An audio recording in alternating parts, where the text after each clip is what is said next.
Hey, everybody, welcome to 2021. Happy New Year. This is the first virtual Crosswalk Community Church service that we are offering, and thank you for tuning in.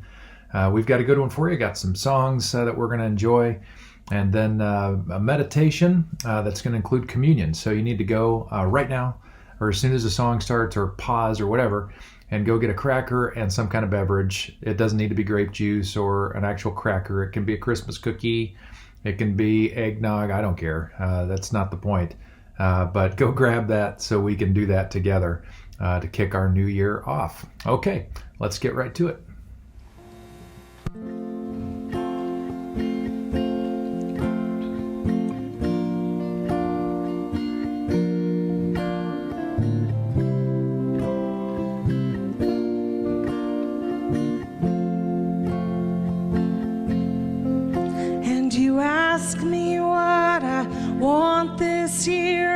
Try to make this kind and clear, just a chance that maybe we'll find better days.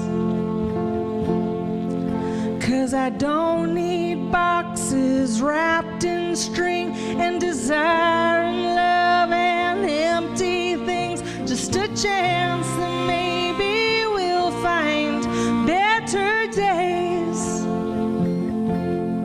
So take these words and sing out loud, 'cause everyone is forgiven now. 'Cause tonight's the night the world begins again. 'Cause tonight's the night the world begins again. And it's someplace simple where we could live, and something only you can give, and that's faith and trust and peace while we're alive. And the one poor child that saved this world, and there's 10 million more who probably could, if we all just stopped and said a prayer for them. So take these words and sing out loud, 'cause everyone is forgiven now. 'Cause tonight's the night the world begins again. 'Cause tonight's the night the world begins again.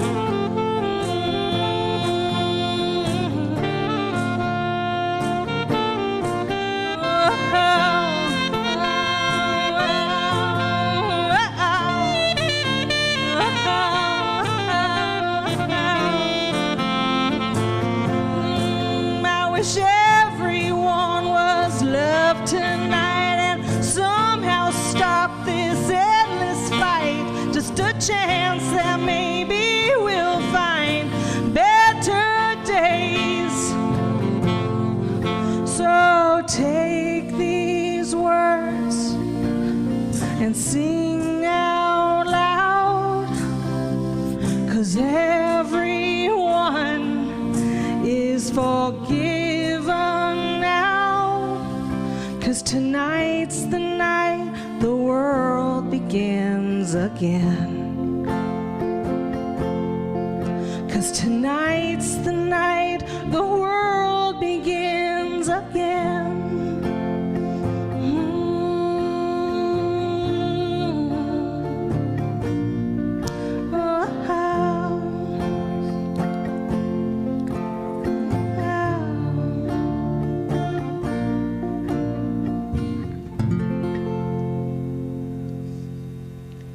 The very night that Jesus would be betrayed by Judas, he met with the disciples in an upper room inside Jerusalem.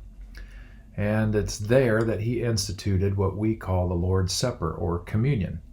It was part of the Passover feast, and There's some ongoing debate about, which was this, like the Passover meal that they were celebrating or something different. Either way, it is largely thought that Jesus co-opted some of the elements of the Passover Seder and used them in a new way to ask his disciples to remember him going forward. And he said some interesting, kind of weird things like, "This is my body given for you, and this is my blood, and take and drink." And these would be strange words to them, but as time would roll on, they would be deeply meaningful words, because they were words of joining, suffering, words of forgiveness and grace. Even though the idea of substitutionary atonement wouldn't develop for a pretty long period of time, eventually these elements would kind of epitomize forgiveness for a lot of people. And even to this day, a lot of people, when they take communion, it is a sign of the forgiveness of sins. It's certainly not less than that, but I believe it's much more than that. And as we launch into 2021, there are some things that I hope that you'll consider about what this means. Communion means that Jesus was flesh and blood, that he lived a real human life. And when we take the bread and drink the cup, we are joining with Jesus on that journey, with the ups and the downs, even the suffering.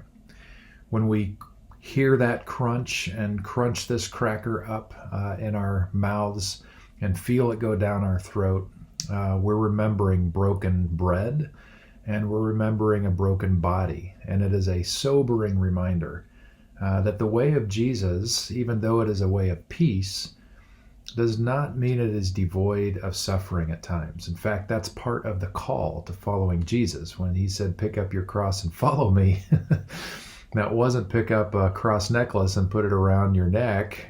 This was, no, pick up this torture device and we're going to transform this thing. That meant that part of following Jesus is the expectation that we will suffer for the cause in all of the right ways for all of the right reasons. But it's not one of these health and wealth claimant things that if you just follow Jesus, it's going to be this, park down Fifth or walk down a rose-lined park or something like that. I mean, no, this is real stuff. And to do the kind of things that Jesus did is going to require real skin in the game. This reminds us of that. The cup similarly represents the blood of Jesus. And again, blood shed for a different reason, not blood shed in a military exercise, but blood shed because he willingly put himself down. He willingly allowed himself to take a beating and to even be killed without resistance as a way to say to the power structures, both in religion and politically, this is wrong. I am innocent of what is happening to me, and in my silent suffering, I am holding you accountable for what you're doing. And forevermore, that is a part of the message of the cross. And anytime we resort to violence, we have found ourselves in a story of failure. That's just the truth. And so what we noticed in the Go Be Jesus series in the fall is that the way of Jesus is shalom toward shalom. So Jesus is one who acts in great peace, even if at times it challenges authority. And it is toward shalom. It's for peace for all, this deep resonance. And sometimes that means we get a little blood shed. Not shedding others again, but willing to shed our own blood for a cause much greater than ourselves. As we start this new year, also, let's celebrate what they did see in the early church, which is a sacrifice made for them. I don't particularly resonate with substitutionary atonement, but I recognize it and appreciate it for that window and for those that do. And so for many people, they see this as a final atonement, that in this final sacrifice, God has forevermore said that you are forgiven. So what does this mean for us as we enter 2021? The first thing, let's just start right there with the forgiveness piece. Clean slate. All the things you can imagine that you blew in 2021 that you don't feel good about, this wipes that out. It doesn't mean there aren't consequences for our decisions, But in terms of God's eyes, how we think about this, as you take this bread and drink this cup, I hope that you will know truly that God's eyes look upon you with only grace. You are loved, you are valued, and there is no benefit to God or anybody else to keep hanging on to your guilt and shame.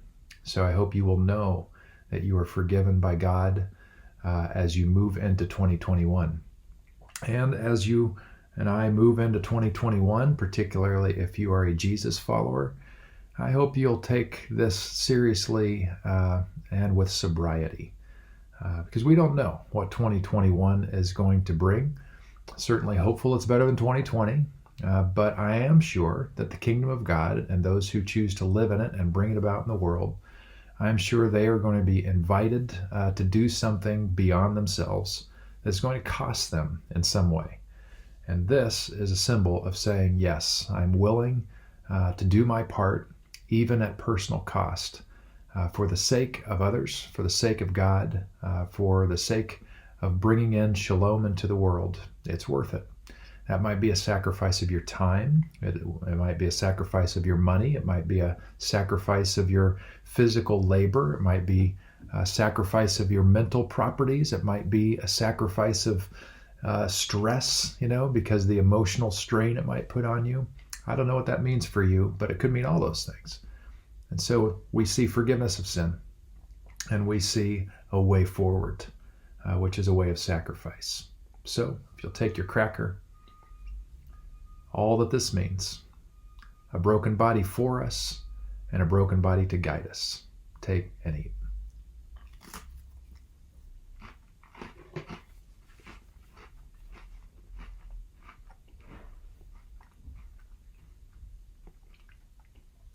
And the cup, blood shed for us and blood shed to guide us the way forward. Take and drink.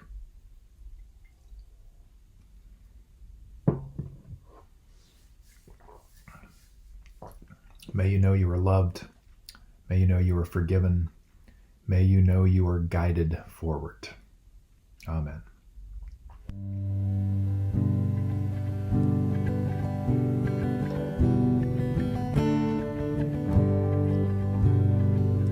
Who am I that the highest king would welcome me? I was lost, but he brought me in. Oh, his love for me. Oh, his love for me. Who the sun sets free, oh, is free indeed. Oh, I'm a child of God. Yes, I am. Free at last, he has ransomed me. Oh, his grace runs deep. While I was a slave to sin, Jesus died for me. Yes, he died for me. Who the Son sets free, oh, is free indeed. Oh, I'm a child of God. Yes, I am. In my Father's house, there's a place for me. I'm a child of God. Yes, I am. Oh, I am chosen, not forsaken. I am who you say I am. You are for me, not against me. I am who you say I am. I am who you say I am.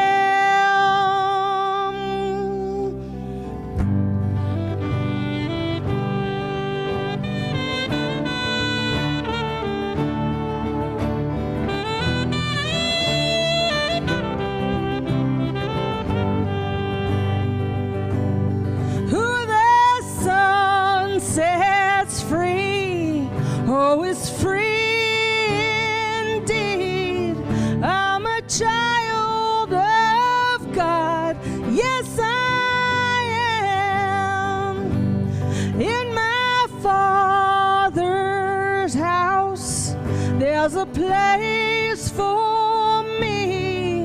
I'm a child of God. Yes, I am. In my Father's house, there's a place for me. I'm a child of God. Yes, I am.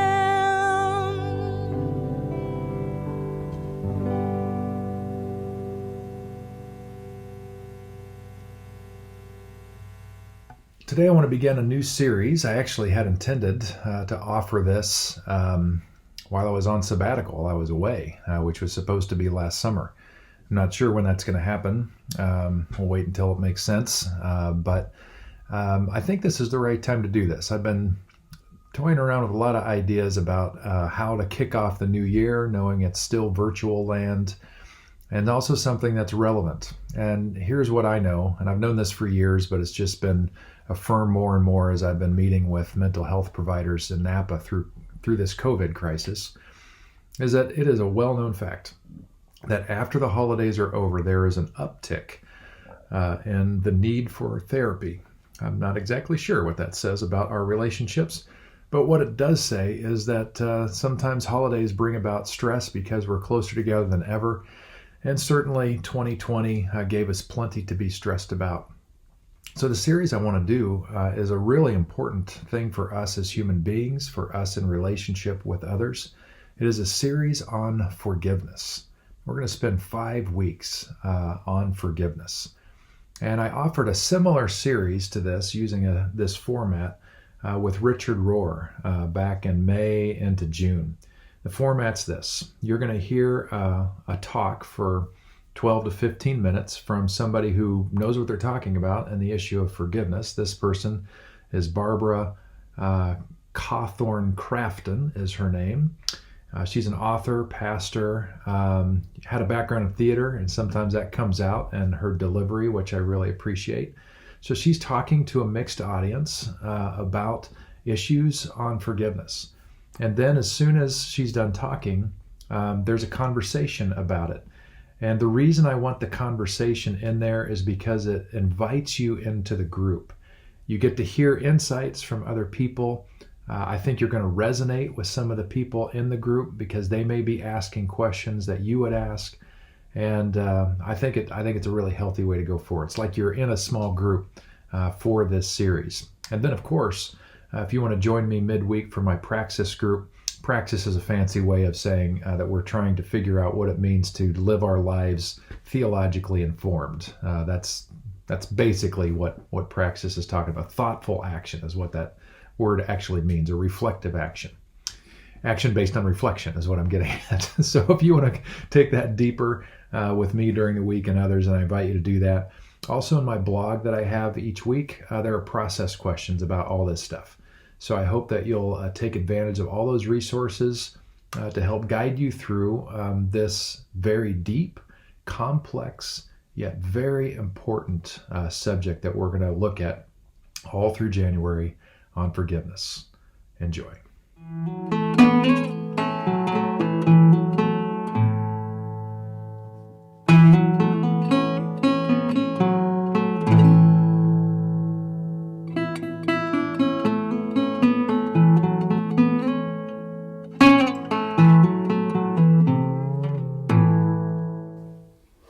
Hi friends, I'm Tim Scora and I welcome you to this 8th in the Embracing series. I'm here in New York City actually at Trinity Episcopal Church, and I'm here with a group of friends. We're just getting to know one another, and we're here for this 8th in the Embracing series, focusing on the teaching of Barbara Crafton and on the theme of forgiveness. We come to Barbara and to this, her first presentation, which is titled 70 times 7, really?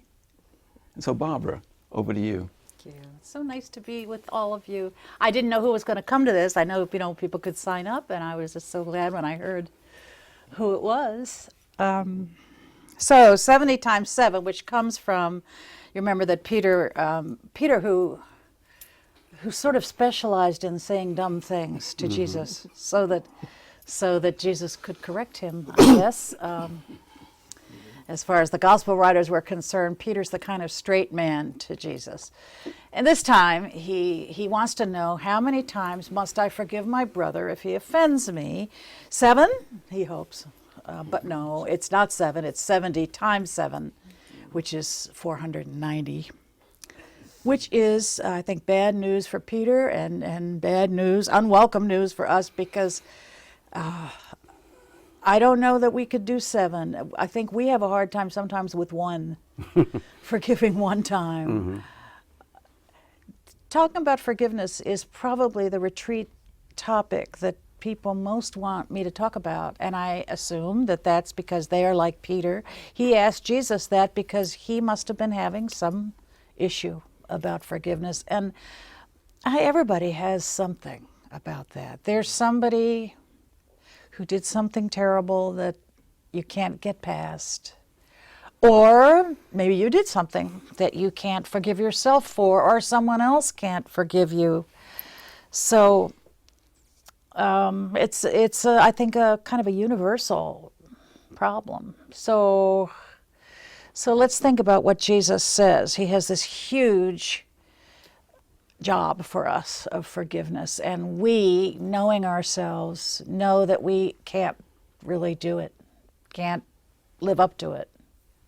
So then what do we think? Well, if I can't forgive 70 times 7, 490 times, I guess I just can't be a good Christian. I guess I'm just not the right kind of person. And it feels to us like a ticket to Jesus' love that we can't afford. Oh, if I have to be forgiving, then I guess I can't come to the party. And the Lord's Prayer kind of reads that way to us. You know, it says, forgive us our sins as we forgive those who sin against us. And it sounds to us as if we're being ordered to forgive. You march right in there and don't you come out until you have forgiven him. Is that really what the Lord's Prayer is saying? Is that really what Jesus is saying? Is he saying there's this huge job that you have to do, this job that you actually are not equipped to do, and I'm going to demand it of you, and if you cannot do it, well, you can't be my friend. And I just don't think that that's what we're talking about. I think that if we could back up from the idea that forgiveness is a job that Jesus wants to do and wants us to do, if we could back up from the idea that forgiveness is a job that Jesus wants us to do, and instead look at it the way we look at other spiritual gifts, which is that they're gifts, they're not jobs. All of them are. Prayer, it's a gift. It's not a job. Prayer is not a thing you do so you can get on Jesus' good side. It's a gift from God to you to enable you to do what God wants very much, which is to connect with you, to stay with you, to have you stay and have you live in love close with God. That is God's desire for us. It is why God made us, and it's why we're here. So all of the things that God does with us are purposed to bring us closer, not to drive us away. Why would God say, let me just give them an impossible task that they won't be able to do, and then they won't be able to come to me? That would only be if God didn't want us to come to you, but God does want that. God does not want any of us to stay away. And so this idea of forgiving as we have been forgiven, maybe what it's saying is, if you forgive, you will know what it is to be forgiven. And if you don't, you won't be able to accept this gift. It's not that I won't give it to you. I'm giving it to you all the time. It's that you won't be able to accept it. It's like if somebody, say, gave you a ticket to Hawaii. Here's the ticket. Go and have a wonderful time. And you said, no, I won't go to Hawaii. I will stay in New Jersey. And no, go to Hawaii. It's nice. It's cold out there right now. You go to Hawaii where the sun is shining and the water is beautiful and it's lovely. And here's the ticket. Take the ticket and go. I think I better stay. You can't go to Hawaii if you won't take the ticket. There's only one way to go. And I think that's what it is. It isn't, I don't want you to go to Hawaii. It's that you won't go. I'd love you to go. Please go. So I will forgive you, but you can't experience my forgiveness if you won't acknowledge a need for it. If you don't think you did anything wrong, you're not going to want forgiveness. You won't want to go to Hawaii. And just so, in the gift of forgiving someone else, if you don't want to be close to me in that way, if you don't want to have the gift of forgiveness in your life, well, God can't make you.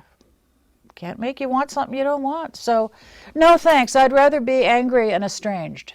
Well, that is a choice many people do make because what makes forgiveness so impossible for us is the way anger functions in us over time. It latches on, it lands in the heart, and I think it makes like a tumor there. And over time it develops its own blood supply, and pretty soon it can't be removed. It's gotten too deep. It's become a part of you, and you feel as if you die. And there are tumors like that they're inoperable tumors. You can't excise the tumor because you'd kill the patient. And there are such tumors in the physical body.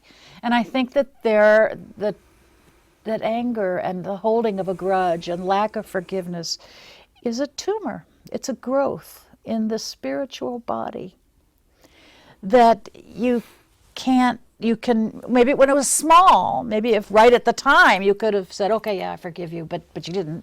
And then it grows, and then there you are stuck with it and maimed by it, but dependent upon your maiming so that you can't get free. And so when Jesus says you need to forgive all these times, and you think, oh no, what am I going to do? Well, I think what he is saying, yeah, I'm giving you an impossible task, but you are not without help. The impossibility of this task for you should tell you that it is not a task. It's a gift that I want to give you. You don't have to do this impossible task all by yourself. I am going to do it in you. So then if we could say, yeah, the anger that I have from this hurt, or the shame that I have from the thing that I did, the tumor that I have has become inoperable. I can't get it out myself. That's true. So, as with all of the things I cannot do myself, I need a power greater than myself to do it. I'm not alone. We are not alone. If we were asked to forgive on our own, yeah, that would be a counsel to despair. But we are not alone. God stands ready to give us this gift. And throughout this time of talking, I want to talk about how God gives us this gift and how we can learn to accept it, learn even to want it, because I know in myself that when I have become dependent on an anger, when it has become so much a part of me, or shame, that I sort of don't even see it, that it just feels like a part of my own body, I don't even know enough to want to be free of it. I don't know I'm in jail. And so it's impossible for me to ask to be free because I don't know that I have a problem. So it looks to me then like everybody else has a problem, and because I can't see myself. So I think what we'll be doing today is talking about preparing to receive the gift, learning even to want it, And becoming aware yet again, we've been told this so many times, but we forget it a lot, that the sins that we have in us, the incapacities we have in us, the lack of ability to forgive, does not make God not love us. It makes God want to help us. And we have help. You know, when you talk to an alcoholic who is in recovery, he will tell you that he was drinking forever, and he might have lost a career and a family and his health and his job and everything else. And as long as he thought that he needed to stop drinking on his own, he couldn't, because he couldn't. He had this growth, this tumor, a demon. The 19th century called alcoholism the demon rum, didn't they? And it's because it functioned like a demon. It was stronger than he was. Well, you know, the demons are stronger than the people in the New Testament. And Jesus is stronger than the demons always. So, yeah, they're stronger than we are. Sure, you know, we're human beings. But he is stronger. So the lack of forgiveness that we experience is, like all of our deficits, really an opportunity for us to come closer to God in asking for help. And that,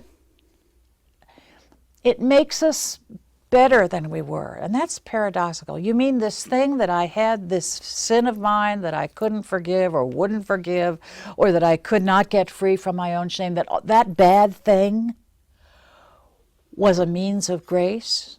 Well, yeah. All of the terrible things in life, they're terrible, are a means of grace. Some alcoholics that I've met have said to me, you know, I'm glad that I'm an alcoholic, because I would not know what I know now if I had not had the experience of recovery. So, and some of them who have said this have been people who lost a lot. Others have said, no, I'm not. I wish I were not. It was terrible. And, you know, yes, it was terrible. But had it not been for that, you would not know what you now know. So I think the bad things in life are still bad. But God uses every bad thing to bring some good. God doesn't undo the bad. It has happened. It's part of history. And some things that we have lost, we cannot get back. But we're still here. Mm-hmm. And we still have a life, and we still have choices. And whatever has happened in our past, we still have today, and we still have the future. And it belongs to me. My future belongs to me and to God. I can't really do much about what happened in the past, but I have a lot to say about who I'm going to be now and who I'm going to walk with. I think it's hard for us to choose life sometimes, because you're just so used to death. But we can still, and we have help. We don't have to do it all alone. Barbara, thank you. And I just think you've given us a lot to work with in that time. Oh, and there's so much more. Well, you do have 4 more sessions. And folks, in no particular order, I just invite you to come into the conversation at a place that that glimmered for you in Barbara's presentation. Who would like to begin? I would like to begin. Thank you. I was struck by the fact that you brought to light the power of choice. We all have the power to choose life, and in that case, we also have the power to choose the gift of forgiveness for ourselves and for others. I believe that each day is a new life to someone who's wise. Each day we can choose to forgive, make forgiveness a way of life and not a one-time event. Oh, yeah. Yeah, we have the power to choose. And what I'm going to be saying as we move along is that sometimes our power to choose is impaired, and we don't realize we have the power we have. We think we have to feel the way we feel because we've always felt that way. Well, no, you don't. There's a lot of things you can do besides what you've always done. So I think one of the things that Jesus offers us is options. He often he often flies in the face of what everybody thinks is true, you know, and encourages people to question what the commonly received wisdom, and that's what making a choice is. And I think that it's so hard for us to know that we can choose. You know, I'm thinking of, I can't remember who told me this story, but it's about it's a sort of a psychiatrist story, I think, a therapist story. It's a guy, he's sitting on a stove, and it's hot. So so he says, you know, I'm on this stove and it's really hot. I need to get cool. And somebody says, well, you could get off the stove. Well, no, I mean, what I need is, could I get like ice and put it down here so it wouldn't be so hot? Well, you could get off the stove. Well, could you adjust the temperature of it so that it wouldn't be so, well, you could get off the stove. Sometimes we just don't know we can get off the stove. You can just be somewhere else. You can just do something else. And we carry things around and burden ourselves with them because we don't really know we can put them down. And Jesus says, come unto me, ye that travail and are heavy laden, and I will refresh you. Go ahead, give it to me. Put it down. Well, I can't, they're mine. Well, yeah, I know, put it down. Oh, no, I can't, these are mine. Yeah, they're yours, put them down. I guess, Barbara, you know, to that, I guess I have a question in my mind, which is why sometimes we have this sense that we deserve to be punished. Because I think it can come from that you feel like you deserve to sit on that stove. Where would you say that comes from? You know, I think it's when they were trying to make us civilized when we were little.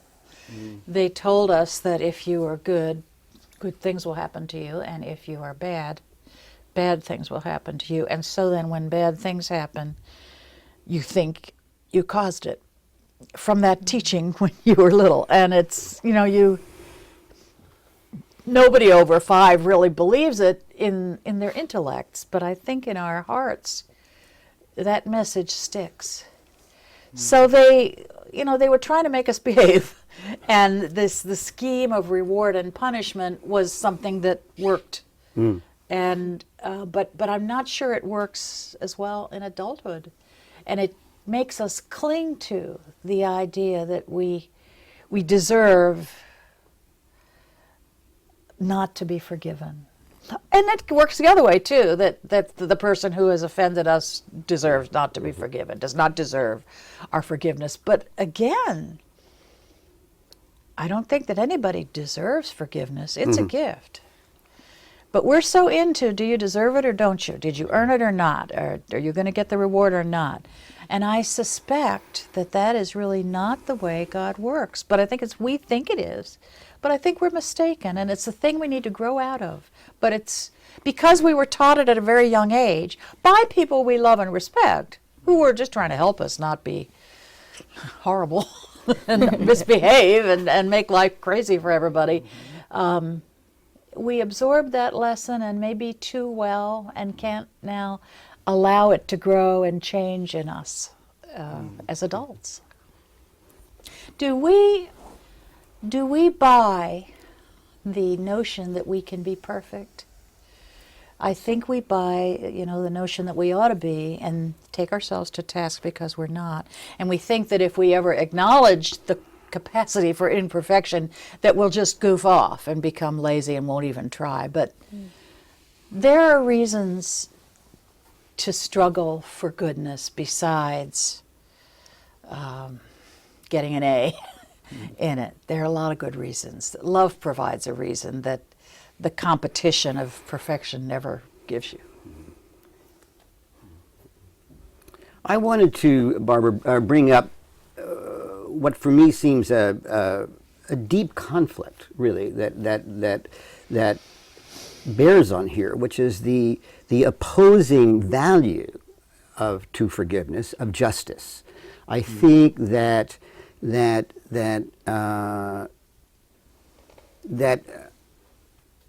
my desire for justice, my desire to see, the right done either by me or by somebody else, is a strong demand, and I think one that even God understands, and I don't. it's hard for me to imagine forgiveness that doesn't involve the sacrifice of justice. And I think that's one of the things that makes it so hard. I don't want to let go of my demand for justice. And I sort of, but I understand if I make that an absolute, then life doesn't go on. Life doesn't work. But it's not easy to let go if I feel like there's some injustice done to me. Or to someone else. To someone else, and maybe we see that in somewhere like Syria or the that we say, oh well, no one can let go of the demand for justice, and so there's no possibility. So I wonder how do you address that conflict? Does that make it more complicated? It certainly does, and it's probably it's maybe our biggest stumbling block. It feels to us, if we talk about forgiveness, and we'll say more about this, if we talk about forgiveness, it sounds to us as if we're just saying, well, then you don't have to pay for your consequences. Justice doesn't have to be done. We'll just, it's okay. But I want to say that forgiveness has nothing to do with acquittal. Forgiveness is not exoneration. Forgiveness presupposes sin. You don't have sin if you don't have guilt, right? I mean, you don't have forgiveness if nobody sinned. Why would you? We wouldn't be talking about forgiveness if we weren't not talking about the guilty. It's for the guilty. So, well, if I forgive him, then he's just going to go free. No, I don't think so. I'm thinking about a guy who is now dead, but he was a chaplain for many years in a forensic hospital upstate. What they used to call them hospitals for the criminally insane. Now they call them forensic hospitals. And people are remanded to these hospitals. They've number one, have broken the law, and number two, they are mentally ill. And but you don't go to these places because you ran a stop sign. You go because you were a violent criminal. So they raped someone, or they assaulted people, or they killed people. They are dangerous people. So that's why they're incarcerated in this hospital. If you and I want to sign ourselves out of a hospital, we can do that against medical advice. They can't do that. It's part of their sentence. So he was with these guys for many years. This was all men. And he was with them for years and years. And one of the things that he developed over his time there was a thing that he called the forgiveness clinic. And he could take 12 guys over a period of 2 weeks, and they would meet every morning. And they did a lot of things. They studied scripture for stories about forgiveness, like the prodigal son, like Jacob and Esau. So many stories in scripture about forgiveness. They talked in their sessions about the times that they had been forgiven, which for a lot of them weren't many, and the times that they had extended forgiveness, which probably were even fewer for most of them. They made a searching moral inventory. They made a sacramental confession with the chaplain, who was a priest.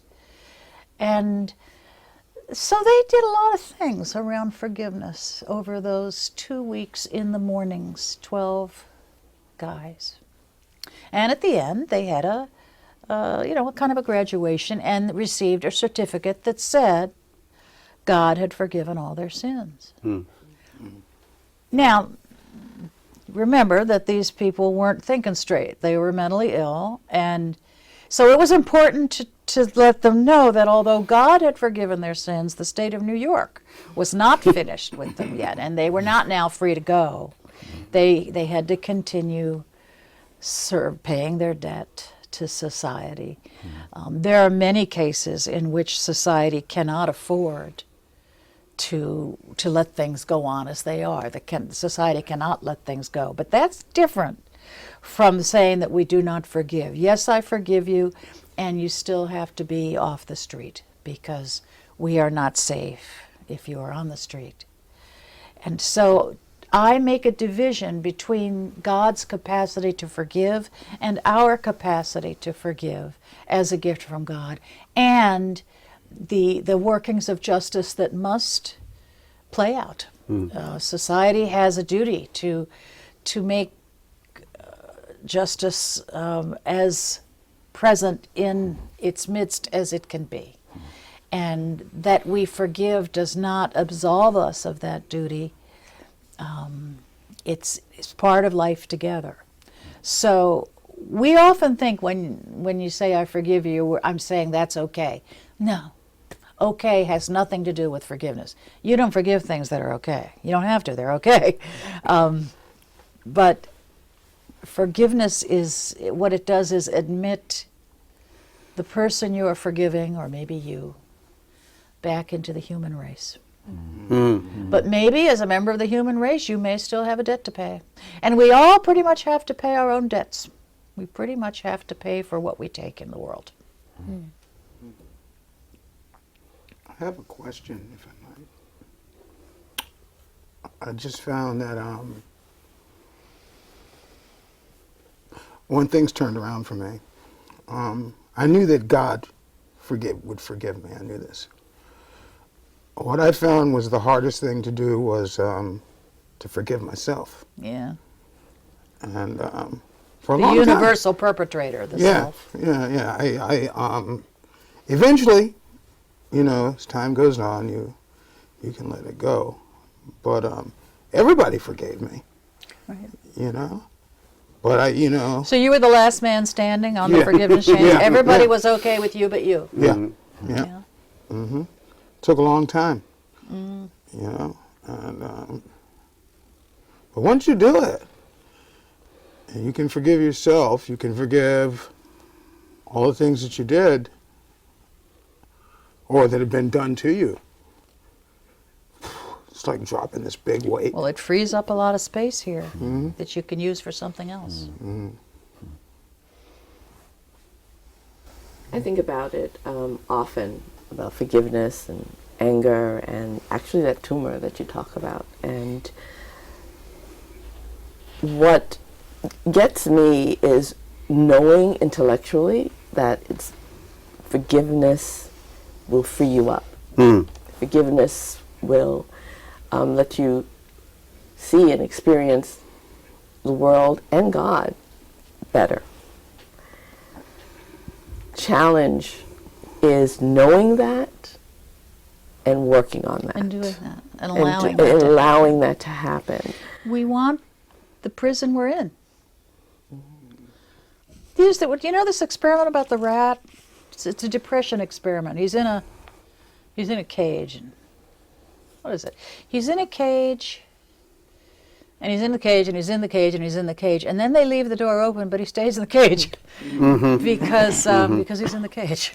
And I think that we just are accustomed to what we're accustomed to, and the devil you know is better than the angel you don't know. And so you stay in it. I think you're not alone in that. I think that that's kind of what we do. A body at rest tends to remain at rest, and if we just kind of want to stay doing what we're doing, even if it's unpleasant, and that's weird, but I think that is the way we are. Well, do you think there's an implication here that, and maybe what we're leading to, is that the grace of forgiveness is what ultimately will give us the ability to fight for justice? That there's a connection, that forgiven, we can fight for justice. The biblical concept of the good is different from the classical concept of justice. Our figure for justice is a lady with a blindfold holding a scale, like a postal scale, and it's the scale that you balance with weights. You've ever played with those. You know that they're precarious. You balance them just so, or you get on one of those at the doctor's and you finally get it balanced, but it sort of trembles. Yes. Justice is precarious. It's the good versus the bad and which one's going to win, which one's going to be heavier. That's the classical emblem of justice, and it's on, it's in all of our legal stationaries that we have. That's a classical image. It's not a biblical image. It's from Greco-Roman culture. It's not from Hebrew culture. They rather equate justice with righteousness as a positive action of God, not a mutual restraint of evil, but a positive action of a righteous God, a God who fights for you, a God who is on the side of the people. Now, yes, the Bible is written by people who were pretty convinced that God was always on their side. That's another story. But that God is on the side of the people, that God is actively seeking righteousness, is different from a blindfolded lady who's holding a thing that goes like this. The mutual restraint of evil is a minimal standard for justice in biblical terms. And the more active, energetic pursuit of righteousness is, I think, the more biblical understanding of it. And for us, then, when we take a look at forgiveness, it can kind of set us free from the Deuteronomic, to use a nice long word that means, what you did, you're going to get back.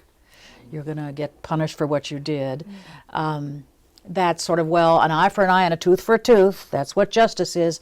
Well, Jesus actually says that, no, actually that is not what the divine justice is. The righteousness of God pierces that and pushes beyond it. If all we do is, I'm not going to hurt you any more than you hurt me, well, it is a balance, but is it necessarily a loving thing? So I'd just as soon hurt you, but I won't, because then I destroy the balance. Isn't a particularly moral approach to justice. Rather, the energetic pursuit of the good, the loving conviction that the good of the other is as good as my good, and that I should be, the good of the other is as good as my good, and that I should be passionate in the pursuit of it. There's a passion in our approach to justice that I think is missing in what we have received from the classical world about what is legal. We're perhaps confused what is just with what is legal. I'm going to break in there and bring this session to a close, this conversation to a close. There's so many places that we could still go. Thank heavens we still have 4 sessions. So folks, I'm imagining that your conversation will be as stimulated by Barbara's teaching and the spontaneity of conversation that emerges from that. And so over to you. You have time now to grow this conversation further, to use the study materials as you will. So blessings as you continue with the conversation that has begun here. Over to you. I